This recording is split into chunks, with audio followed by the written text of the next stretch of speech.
This message comes from Capital One. With the Spark Cash Plus card, you earn unlimited 2% cash back on every purchase for your business. Find out more at CapitalOne.com/SparkCashPlus. Terms apply.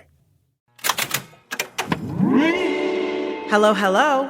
I'm Brittany Luce, and you're listening to It's Been a Minute from NPR, a show about what's going on in culture and why it doesn't happen by accident.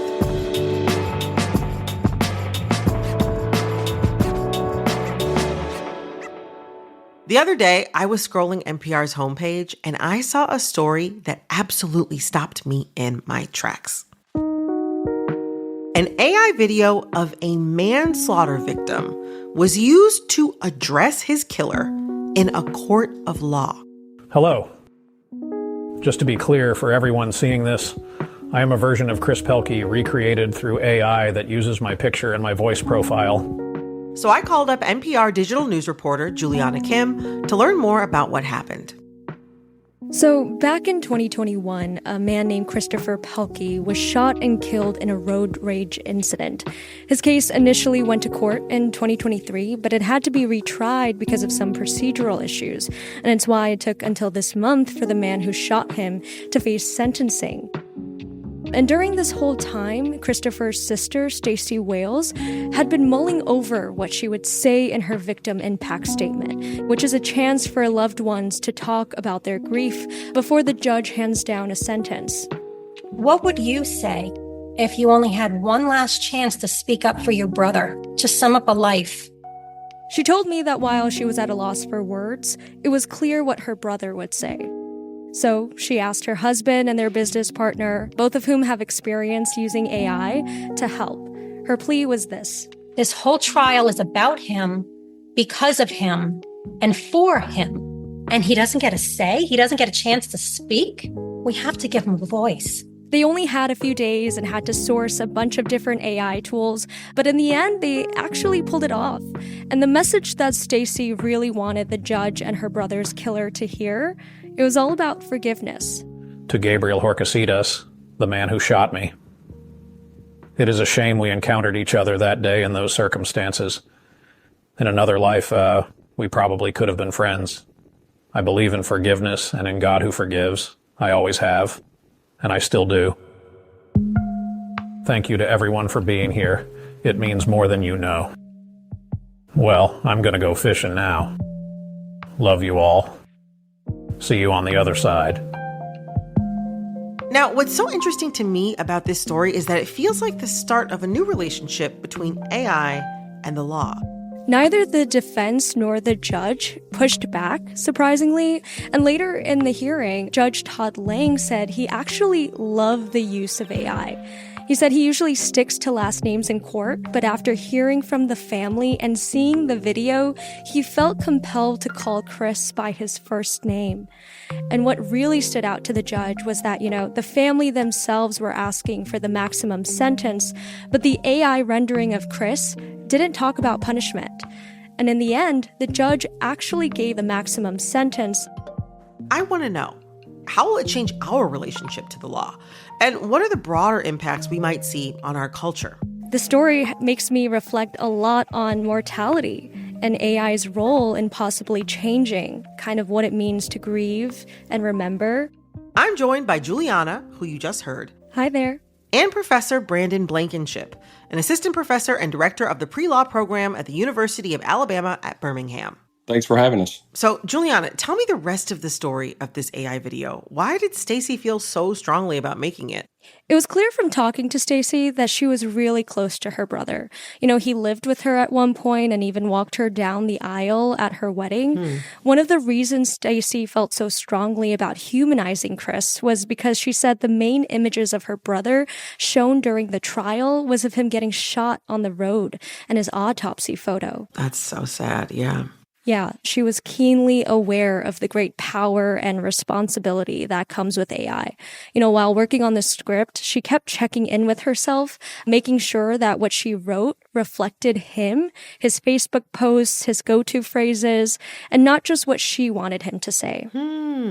Interesting. Okay, so why is this different from other attempts to bring AI into the courtroom? Brandon, I'd love to hear from you. Well, American courts are really structured around due process. And if the prosecution puts together a case, for example, using AI, and the defense wants to go back and duplicate what the prosecution did to test the results, to ensure that due process was followed on the part of the prosecutor, there's really no way to test that. And so courts are highly suspect of it. Yeah, I mean, talking to other legal experts, it sounds like this is the first case, at least in the US, of using AI to create a victim impact statement. A lot of times when it's used in the courtroom, it's kind of in this concealed manner and then they get caught.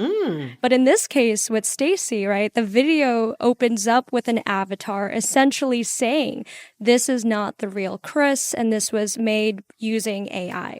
The law, though, is ultimately about how we relate to each other as human beings, like person to person. And AI is famously not human. So what would it mean for AI to get more into the legal mix than just this one case, this one time?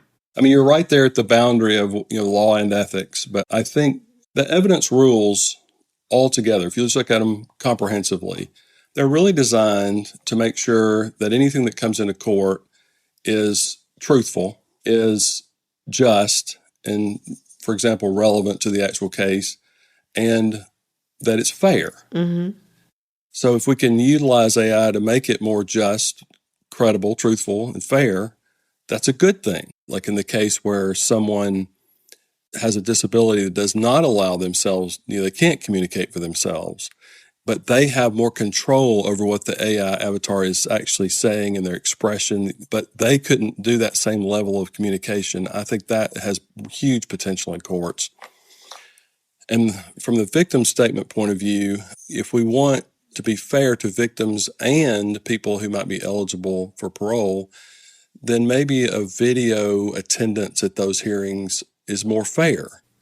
Because it's difficult for the victim to return every so many years and retell the same story and be re-traumatized in the same way. And so if the AI tool could help a victim communicate themselves, express what happened truthfully, then I think there's great use there. Where it's used to distort those things, then it's not a good thing. Yeah, I think just kind of to Brandon's point, right? In Stacey's case, the point that she wanted to make using AI was about forgiveness, but people down the line who might be using AI in a similar way might have a more malicious intent. Are there other cans of worms this opens up? Just from a humanization point of view, who owns my digital persona? Coming up, the broader implications of AI renderings after death, both in and out of the courtroom. I happened to be redoing my will when I was having this conversation with you guys, and I decided I'm going to add a statement in there that says this is who I want in control of my digital persona once I pass away. Stick around. Support for this podcast and the following message come from Mint Mobile. Summer is just around the corner. You may break a sweat, but don't break the bank. Get your summer savings at Mint Mobile. Shop premium wireless plans for just $15 a month at mintmobile.com/minute. Upfront payment of $45 for 3-month 5GB plan required. New customer offer for first 3 months only, then full price plan options available. Taxes and fees extra. See Mint Mobile for details. This message comes from Schwab. At Schwab, how you invest is your choice, not theirs. That's why when it comes to managing your wealth, Schwab gives you more choices. You can invest and trade on your own. Plus, get advice and more comprehensive wealth solutions to help meet your unique needs. With award-winning service, low costs, and transparent advice, you can manage your wealth your way at Schwab. Visit schwab.com to learn more. This message comes from REI Co-op. REI believes there are places within yourself you find only outside, where you can defy your fears, find your grit, and say, I did that. REI has the gear, clothing, classes, and advice to help get you there. Visit your local REI Co-op or rei.com. Support for this podcast and the following message come from Dignity Memorial. When your celebration of life is prepaid today, your family is protected tomorrow. Planning ahead is truly one of the best gifts you can give your family. For additional information, visit dignitymemorial.com. Are there other cans of worms this opens up? Just from a humanization point of view, who owns my digital persona? I think that, to me, is the most interesting part. If you think about it, I could go out and onto the internet and I could generate a digital persona of Brittany that in many ways are like you, but they're not you. And so who owns that? And it's highlighted in this particular case because the sister probably had more right to use that digital persona more than anybody else in the courtroom. But once she opened the door, what happens if the defendant then wants to create a digital persona of the victim?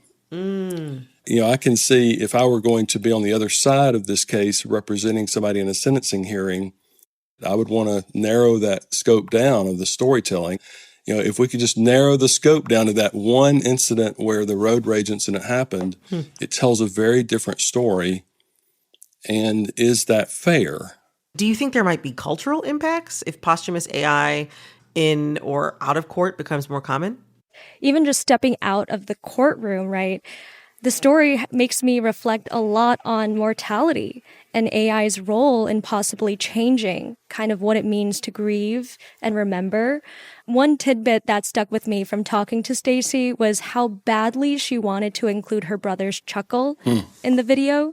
Apparently, it was a big hallmark of who he was, but all the clips of Chris laughing were too noisy to work with.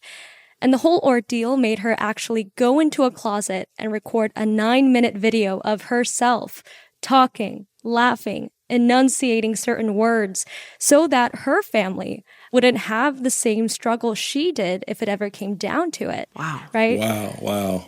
And I think in that way, this story kind of isn't all that different from another movement that we're seeing with the rise of AI, which is to use this technology to find closure with a dead loved one, or even to prepare for our own demise.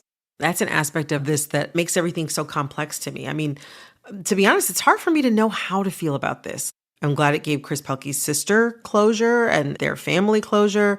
In my own life, I've had a friend pass away, and another friend used AI to remake a really beautiful photo of them in a way that was very heartwarming and very comforting and very soothing and really celebratory. And so I understand how that works. But on the other hand, I wonder if there are further ethical implications, we should think about as a culture before using this tech more in our courts. Personally, I would only trust 1 or 2 people to speak for my views after my passing. And I would never want AI to speak for me, even though, there's probably thousands of hours, I'm sure, out in the world at this point of me running my mouth. They might be able to build a pretty good learning machine based upon things that I've already said. But I could see in other cases a family using AI to speak for a victim in ways they wouldn't want in court. Yeah. What concerns me, if I go back and look at things that I wrote or said 10 years ago, I'm not the same person I was then.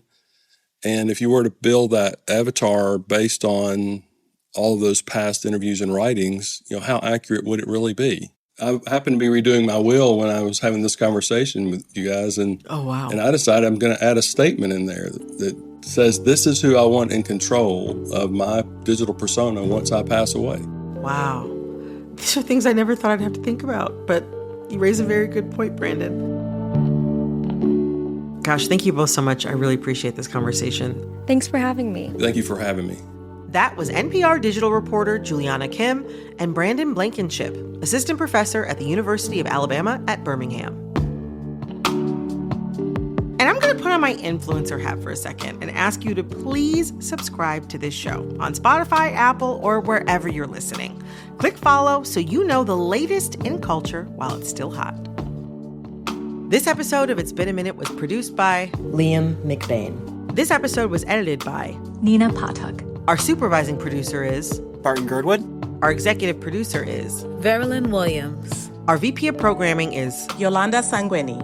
All right, that's all for this episode of It's Been a Minute from NPR. I'm Brittany Luce. Talk soon.